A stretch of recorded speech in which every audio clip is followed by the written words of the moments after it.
when I get up in the morning to go and clean windows, I don't know whether my van is going to start. Most likely it will. I've not had a problem, but there's no guarantee. I hope that it starts. In many ways, I think depression is losing the ability to continue to have hope, to possess the ability to press on regardless of the bumps in the road. There's always going to be bumps in the road. We have to learn to take the rough with the smooth. But for depressed people, even the smooth is like painful. They just want to be shut off. They don't want to feel anymore. And it's overwhelming. You could look like a lazy bum doing nothing, but you're in agony. And it's not like the kind of agony that you get from physical pain. Say I want to describe a headache, right? And you've never had a headache before. I could probably describe roughly what it feels like. And so you could understand somewhat. But when it comes to depression, it's so difficult to put into words. And the only way I can really explain it is that it's finding yourself in a position where you have no hope. None. Hopeless. Completely 100% hopeless. You cannot move forward believing that anything good can come from moving forward, no matter what it is that you're pursuing. I don't know about you, but recently I've seen so many adverts on getting therapy. And it's like, it's a shame that that's the mainstream message. Seek therapy and also take drugs because you have a therapy and a drug deficiency. That's your problem. That's so far from the truth. It's unreal. There's nothing wrong with you. You're not inherently flawed. Okay. It's your inputs. It's your diet and your lifestyle, not your circumstances. I'm not saying that your circumstances can't tip you over the edge. It did with me when I lost my colon. Reality really hit me. I have to wear a permanent ostomy bag now. And that's how I go number 2. And at the time I was sort of like 28, nearly 29. And I thought my life was kind of over. Like, where do I go from here?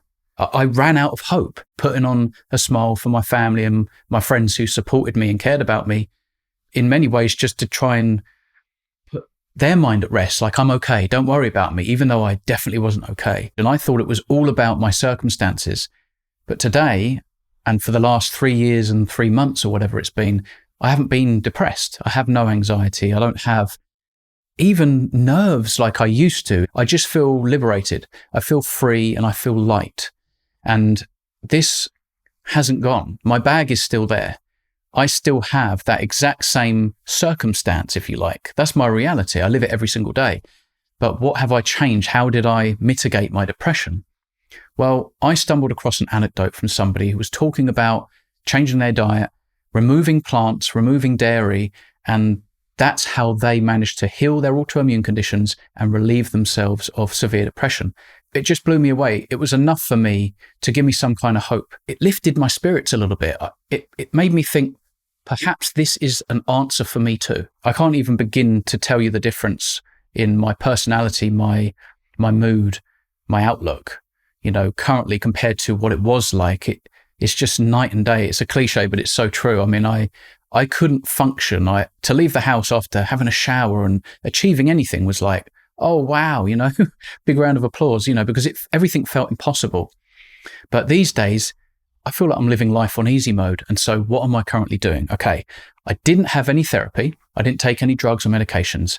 I simply removed the plants. I just basically set myself a challenge. I was going to do a 30-day challenge where I ate nothing but beef, butter, bacon, and eggs. Oh, and it took 21 days. I mean, I'm not saying that this is going to be the case for everybody, but after adopting this BBBE challenge, beef, butter, bacon, and eggs, my depression was gone on day 21. If you're watching this and you have ADHD, depression, bipolar, anxiety, honestly, all you need to do is slowly but surely remove carbohydrates and plants and dairy. I would recommend that. Your doctor, your medical doctor, your GP, they are not trained to solve your health problems.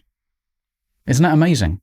The people that we go to when we're unhealthy are incompetent to help us with our health. They can manage our diseases with drugs, and then there's probably way more drugs down the line that we'll need to take because the only answer they have in their roster is drugs.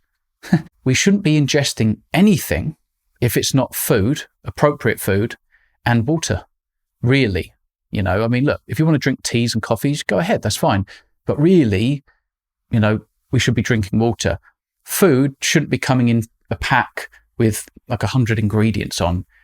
And food should be local.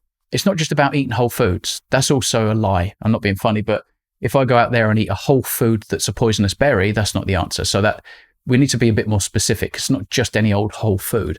And if that whole food's been shipped from another country and it was farmed and it's extra sweet, high in carbohydrates, and it's ridden with glyphosate, well, that's not healthy either, even though it's a whole food. So what you want to be eating is what is in line and in keeping with our physiology, our genetics, right? What is that? Fatty ruminant meat is the most ancestrally appropriate and consistent food for human beings, right? Our bodies understand exactly what to do with it. We break it down, we assimilate all the nutrition. It's a complete food. You don't need to take any supplements. If you work your way through a ruminant animal, jobs are good. For a lot of people that I've spoken to that just adopt this diet to lose fat, their anxiety and their brain fog goes, right? And then there's people that adopt this diet because they want to try and mitigate their depression and improve their cognition. And as a convenient side effect, end up losing fat. And so it's not just a fat loss diet, it's a health optimization diet. It's an ancestrally appropriate diet. It's a species specific diet for human beings. My most favorite thing about this way of eating is that my cognition is just the most optimal it's ever been. I've never known what it's like to wake up in the morning clear and sharp. And the reason why we can actually reverse depression and anxiety, etc., by only eating ruminant fatty meat is because we're supplying the brain with the right fuel and nutrients. You got to think your brain is over 60% fat, right?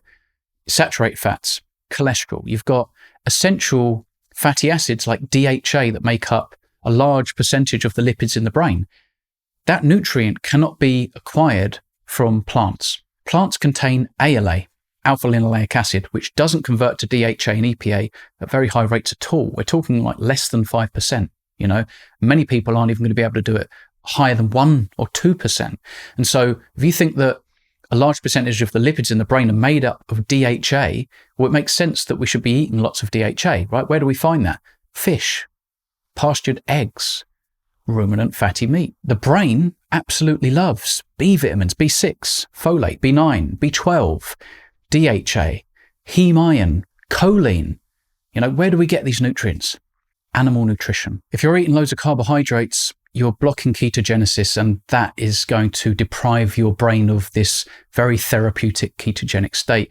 You're going to heal a lot better. You're going to allow your body to rest. We are born into ketosis. Even mothers and fathers who are consuming an abundance of carbohydrates every day, that baby is born, they feed that baby breast milk, the baby's still in ketosis, born into ketosis, and it goes in and out of ketosis on breast milk, right?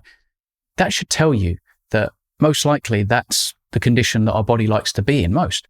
If you're out there in the wild, how are you not going to be in nutritional ketosis? The brain absolutely loves ketones, just like the heart, just like every cell in the body, actually, apart from sort of, you know, red blood cells, testes, parts of the kidney, parts of the brain.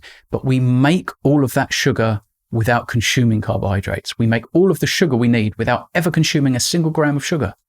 It's gluconeogenesis, new glucose being made. We make glucose out of glycerol from fats, amino acids, and so we don't need to consume carbohydrates. That way we avoid glycation and therefore advanced glycation end products, which can be very egregious on the body. There's bound to be a lot of people thinking, how on earth can you just eat that every day? There's no way I'm going to enjoy eating ground beef and steaks and fish and eggs just over and over again.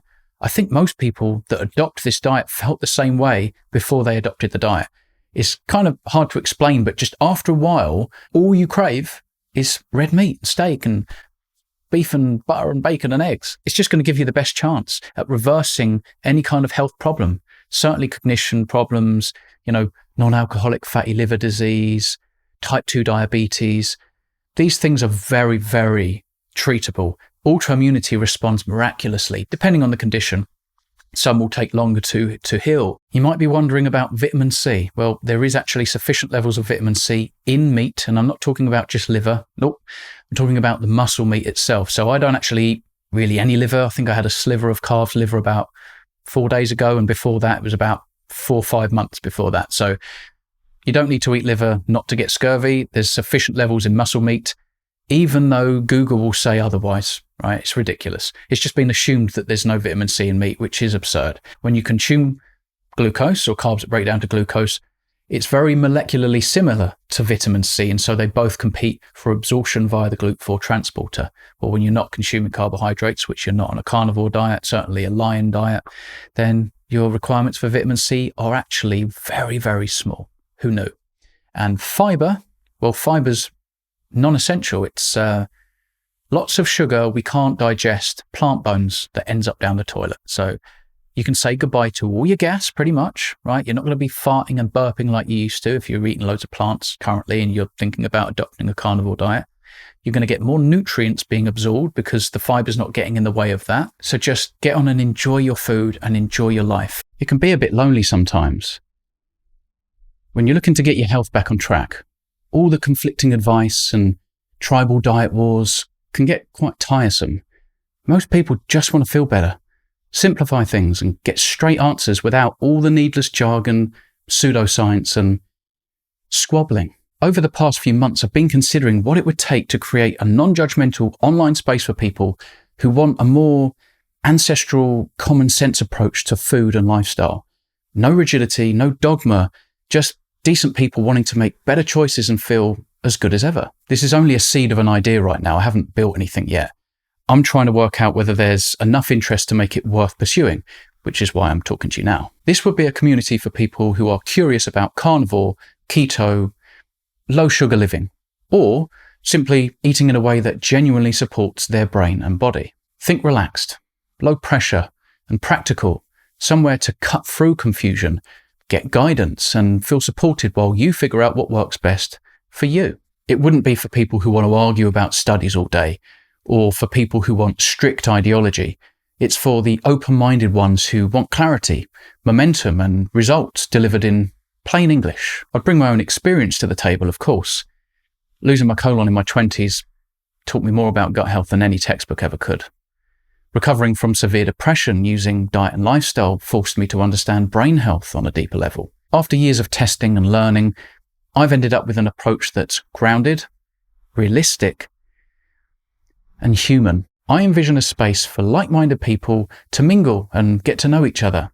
I also want this to become the place where you can ask questions without being judged.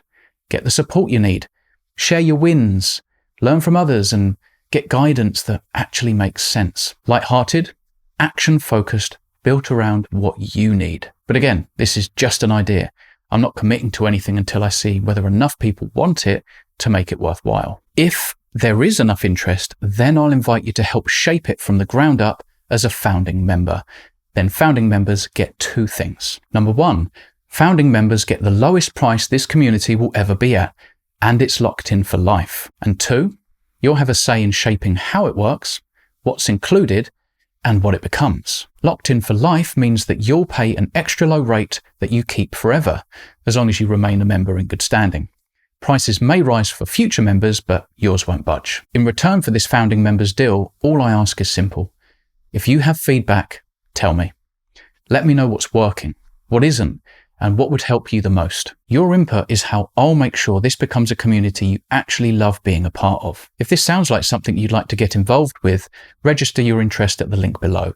It literally takes about 20 seconds. There's no commitment and no payment at this stage. It's just a raised hand saying, yes, I'd be up for this. There is a strict deadline on registrations because I need real numbers to decide whether or not to build this.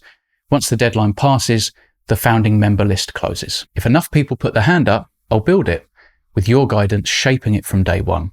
If there isn't enough interest, no hard feelings, but that would be a real shame. So if this speaks to you, just click the link below and raise your hand. It takes seconds, and once the deadline passes, that founding member spot is gone. If you want to help shape this from day one and lock in the lowest price this community will ever have, now's the time. Click the link below and pop your name down.